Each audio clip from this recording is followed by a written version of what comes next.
क्या हाल है दोस्तों। मेरा नाम है वरेन। आज की वीडियो में हम बहुत स्पेशल टॉपिक के बारे में बात करने वाले हैं, इसलिए वीडियो बहुत स्पेशल है। आज चांद चंद्रमा यानी कि चंदा मामा के बारे में बात करने वाले हैं, इसलिए कुर्सी की पेटी बांध लीजिए और एंड तक जरूर देखना। और अगर आप नए हैं तो प्लीज सब्सक्राइब कर दे, बेल आइकन दबाना मत भूलिएगा।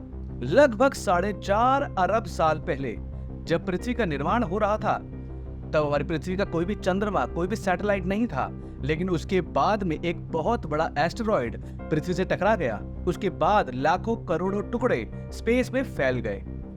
कुछ टुकड़े जो थे वो अंतरिक्ष में चले गए और कुछ बड़े टुकड़े पृथ्वी की ग्रेविटेशनल फोर्स के कारण उसके चारों ओर घूमने लगे। घूमते घूमते वो एक ही जगह पे इकट्ठे हो गए और दोस्तों देखते ही देखते हमारे चांद का, चंदा मामा का निर्माण हो गया। वो चांद जो हमारी धरती का एक लौता उपग्रह है या सैटेलाइट है, और ये हमारी धरती से बहुत खूबसूरत दिखाई देता है। और दोस्तों चांद के बारे में बहुत सारे ऐसे रहस्यमय चीजें हैं, बातें हैं, फैक्ट्स हैं जो हम आपको बताएंगे इस वीडियो में। पहला फैक्ट है, हम में से ज्यादातर लोग ये जानते हैं कि हमारा चांद गोलाकार है, लेकिन आपको बता दें कि हमारा चांद गोलाकार नहीं है, बल्कि इसका शेप अंडाकार है। ऐसा इसलिए है दोस्तों क्योंकि जब हमारे चांद का निर्माण हो रहा था तब इसका आकार गोल ही था, लेकिन धीरे धीरे अर्थ की ग्रेविटेशनल फोर्स की वजह से चांद का आकार अंडाकार होता गया। दूसरा फैक्ट दोस्तों, क्या आप जानते हैं हमारे चांद पे 12 इंसानों ने कदम रखा है, जिसमें से पहला नील आर्मस्ट्रांग है, 1969 में है, और आखिरी यूजिन सरनन है जो कि 1972 में चांद पे गए थे। इसके बाद कोई भी व्यक्ति चांद पे नहीं जा पाया।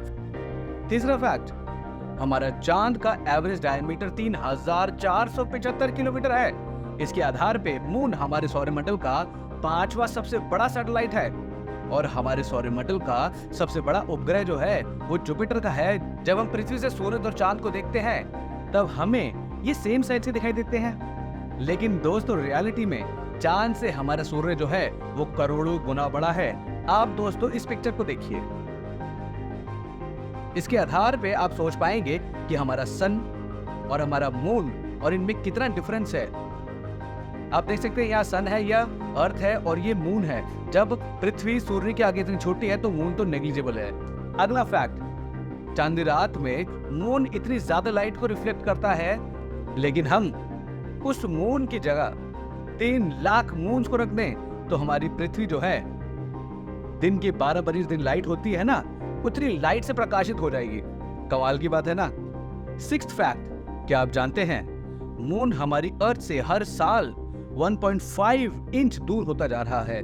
जब हमारे चांद का निर्माण हुआ था तब मून सिर्फ 22,000 किलोमीटर की दूरी पे था, लेकिन अब ये 3,84,400 किलोमीटर की दूरी पर जा चुका है। और दोस्तों 600 मिलियन ईयर्स के बाद चांद हमसे इतनी दूर चला जाएगा कि हम पृथ्वी से चांद को सिर्फ सितारे की तरह ही देख सकते हैं, सूर्य को देख रहे हैं। दोस्तों आप कई बार बीच में तो गए होंगे अपनी फैमिली के साथ, दोस्तों के साथ, और वहां मजा भी लिया होगा, लेकिन दोस्तों उसकी लहर जो उठती है ना, आपने कभी सोचा होगा कि यार इतनी लहरें कैसे उठती हैं, और दिन में जो लहरें शांत रहती है रात को वो और ऊंची उठती हैं। लेकिन अगर अब रात को 9 से 10 के बीच में जाएंगे तो आप देखेंगे उसी बीच पे काफी हाई टाइड्स आ रहे हैं, यानी ऊंची ऊंची लहरें उठ रही हैं। इसका कारण सिर्फ एक है दोस्तों, ज्वार-भाटा, यानी कि चांद का ग्रेविटेशनल फोर्स। चांद का ग्रेविटेशनल फोर्स जो है दोस्तों वो पृथ्वी को अपनी ओर खींचता है, लेकिन मून जो है वो पृथ्वी से बहुत हल्का है। ग्रेविटेशनल फोर्स इतनी कम है पृथ्वी के मुकाबले कि वो पृथ्वी की कोई भी चीज को अपनी तरफ खींच नहीं पाती, लेकिन कुछ हद तक पानी में हलचल कर देता है, जिसकी वजह से समुद्र में टाइड्स आ जाते हैं, जिसे हाई टाइड्स भी कहते हैं, यानी ऊंची लहरें उठने लग जाती हैं। 9th फैक्ट दोस्तों, क्या आप जानते हैं दोस्तों रात में मून का टेम्परेचर जो है वो -173 डिग्री तक चला जाता है, और दिन में जब सन की लाइट पड़ती है तो मून का टेम्परेचर +127 तक चला जाता है, और इसी वजह से दिन में मून के ऊपर सरवाइव करना इम्पॉसिबल है। दोस्तों 100 डिग्री पे तो पानी उबल जाता है, तो 127 डिग्री पे सोचिए क्या होता होगा।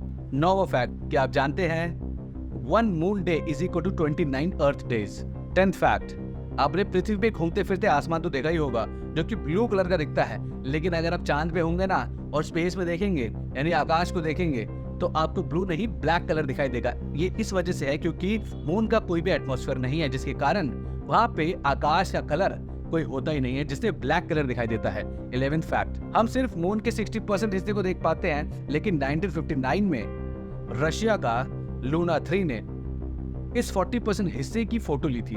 जिससे दुनिया के सामने इस 40% हिस्से को उजागर किया और ऐसे उस 40% हिस्से की इमेजेस सारी दुनिया देख पाई और तब पता चला कि उसे black side of the moon कहते हैं क्योंकि वहां काफी अंधेरा होता है। दोस्तों 12th फैक्ट, आपने कई बार मून पे दाग धब्बे देखे होंगे, लेकिन क्या आपने सोचा है कि आखिर कैसे आए ये दाग धब्बे?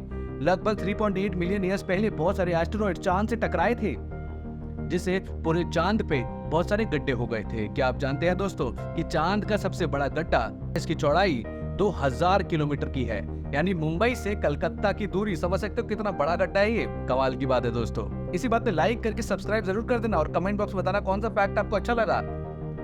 मून में कोई भी एटमॉस्फेयर ना होने के कारण इसमें आए दिन कई सारे उल्कापिंड गिरते रहते हैं, टकराते रहते हैं।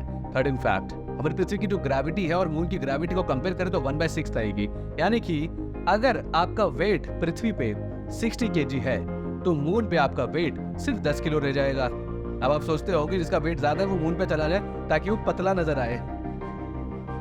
14th फैक्ट, क्या आप जानते हैं अपोलो स्पेस शटल उस समय पे मून लैंडिंग में जो कंप्यूटर नियंत्रित किया जा रहा था उसे दोगुना स्ट्रॉन्ग और एडवांस्ड इस समय आपका स्मार्टफोन है जो आप अपने हाथ में लेके वीडियो देख रहे हैं इस समय। जैसे कि आप जानते हैं हमारी पृथ्वी अपनी एज पे 23.5 डिग्री झुकी हुई है, जिसकी वजह से हमारे मौसम में बदलाव होता रहता है। कभी ठंड हो जाती है, कभी गर्मी हो जाती है, बरसात होती है। क्या आपने सोचा है कि वो क्यों झुकी हुई है? ये चांद की ग्रेविटेशनल फोर्स की वजह से है, जिससे हमारी पृथ्वी स्थिर रहती है और पृथ्वी संतुलन बनाए रहती है। अगर चांद की ग्रेविटेशनल फोर्स नहीं होगी तो हमारी अर्थ कभी 23 डिग्री और कभी 85 डिग्री पे उछल जाएगी। और ये नहीं है अर्थ के साथ ही है, कई सारे प्लैनेट के साथ ऑलरेडी हो रहा है, जैसे सैटर्न है जो कभी बहुत ज्यादा झुक जाता है।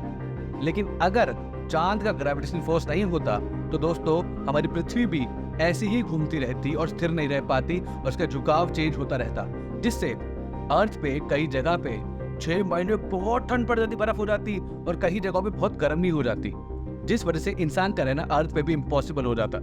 इसलिए दोस्तों धरती के लिए चंद्रमा जो बहुत इंपॉर्टेंट है, इसलिए हमारे चंदा मामा के लिए एक लाइक करके चैनल को सब्सक्राइब जरूर कर देना और अपने दोस्तों, भाई बहनों, फैमिली वालों के साथ शेयर करें इस वीडियो को। और दोस्तों कमेंट में बताना कि कौन सा फैक्ट आपको अच्छा लगा और आपकी क्या राय है हमारे मून के बारे में। फिर मिलेंगे एक और नई वीडियो में, तब तक के लिए धन्यवाद दोस्तों। जय हिंद।